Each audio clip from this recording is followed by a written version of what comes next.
तो जो प्रसंग चल रहा था कि जब तक हम अपने सद्ग्रंथों से परिचित नहीं होंगे तब तक हमें विश्वास नहीं होगा कि सचमुच हम जो सुना करते थे वो सत्य था या असत्य था। क्योंकि आज हम शिक्षित हैं, सद्ग्रंथ हमारे पास हैं, जिनके ऊपर आज तक हम लाखों वर्षों से आधारित रहे हैं, और आज वही हमें क्या संदेश दे रहे हैं तो एक मिनट में समझ जाओगे, क्योंकि परमात्मा ने आपको शिक्षित बनाया है। तो यहाँ समस्या हमारे सामने यही अड़ी रही कि हम स्वयं परमात्मा के ज्ञान से परिचित न होने से ऐसे ही भटकते रहे, किसी ने जो मार्ग दिया उसी को हम जाप करने लगे। तो यहाँ तीन पुरुष हैं, एक सरपुरुष, सरब्रह्म भी कहते हैं इसी को, दूसरे शब्दों में इसको ईश कहते हैं। ईश, ईश्वर, परमेश्वर, ये तीन अलग अलग प्रभुओं की जानकारी है।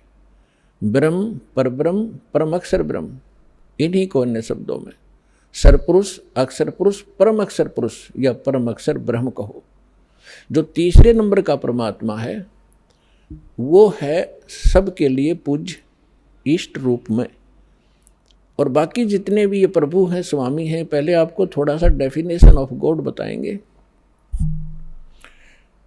कि परमात्मा की परिभाषा क्या है। हम जैसे गणेश जी को भी देव कहते हैं, गणेश देव, ब्रह्मा जी को भी हम भगवान कहते हैं, विष्णु जी को भी भगवान कहते हैं, शंकर जी को भी हम देव कहते हैं, महादेव कहते हैं, और देवी, फिर ब्रह्म को भी हम भगवान कहते हैं, जिसको निराकार निर्गुण कहा करते थे ये हमारे गुरु। तो ये सभी प्रभु हैं, ये सभी स्वामी हैं। जैसे एक तहसीलदार जी को भी साहब कहते हैं, एक डिप्टी कमिश्नर को भी साहब कहा जाता है, कमिश्नर भी साहब कहलाता है, और मंत्री जी को भी साहब कहते हैं, मुख्यमंत्री जी को भी हम साहब कहते हैं, प्रधानमंत्री जी भी साहब कहलाते हैं, और राष्ट्रपति जी भी को भी हम साहब ही कहते हैं।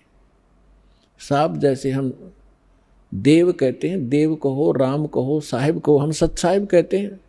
जैसे हम कभी विशेष मूड में होते जब कहा करते हैं सच्चे मालिक, सच्चा मालिक कहो, सत्य साहिब कहो। साहब माने भगवान, सत्य माने सच्चा, अविनाशी।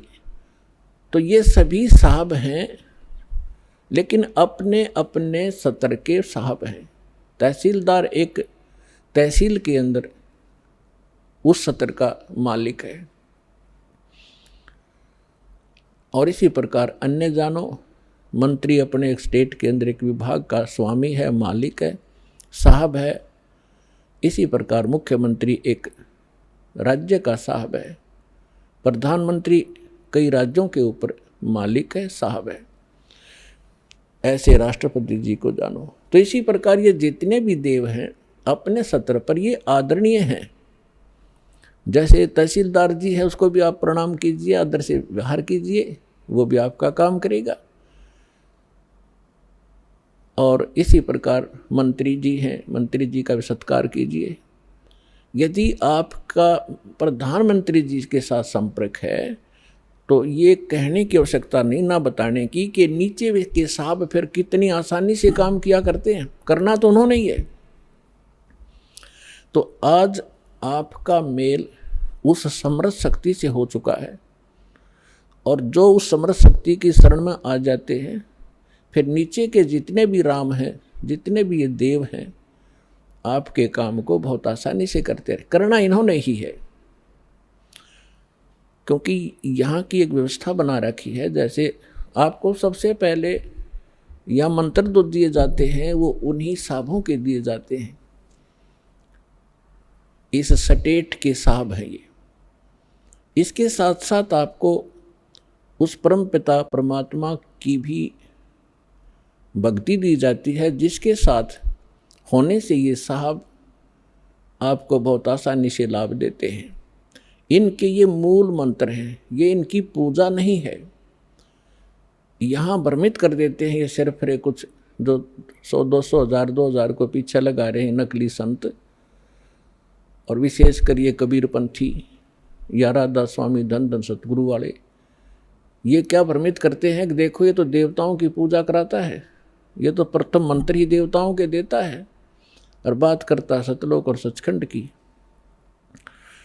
तो इसलिए प्रत्येक सत्संग में हम नहीं बता पाते, क्योंकि पूरे वर्ष के अंदर हमने एक सिलेबस कवर करना होता है।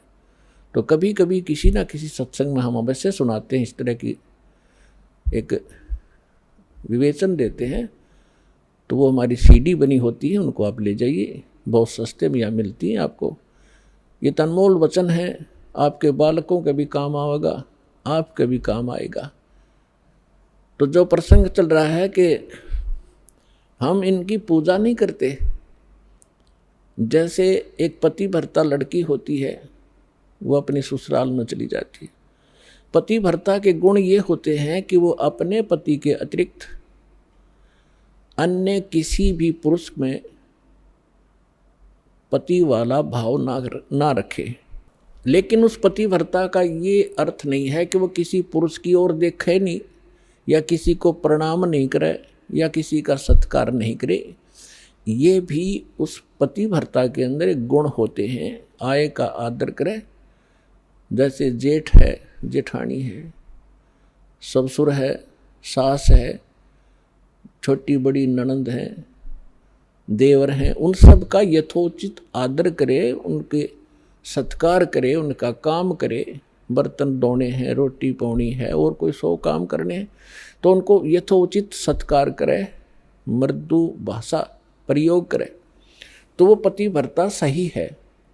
और दूसरे शब्दों में वो पतिव्रता ठीक है, अपने पति के अतिरिक्त अन्य से 16 माथे ना बोले, तो वह पतिव्रता नहीं, वह कड़ियारी है, क्योंकि वो सारे घर में झगड़ा करवा देगी। तो इसलिए हम भगत भी तभी होंगे और पतिव्रता पद पर तभी चलेंगे जब हम सभी जितनी भी शक्तियां हैं उनका यथोचित आदर करेंगे। तो वो पतिव्रता पत्नी जब लड़की अपने सह परिवार में रहती है, ज्वाइंट फैमिली में, तो तब तक वो इतना अच्छा व्यवहार करती है, सबके साथ मेल रखती है, देवर के बच्चों को भी अपने जैसा समझती है, जेठ के बच्चों को भी अपने जैसा समझती है। उनको ऐसा नहीं लगता कि जैसे हम पराये से हों। तो लेकिन उसका जो भाव है अंदर से, वो अपने पति के साथ होता है। और उसका पता उसको तब चलेगा जब वो डिवाइड होंगे, भिन्न भिन्न होंगे भाई, तो तब पता चलेगा उसकी आस्था किसमें थी।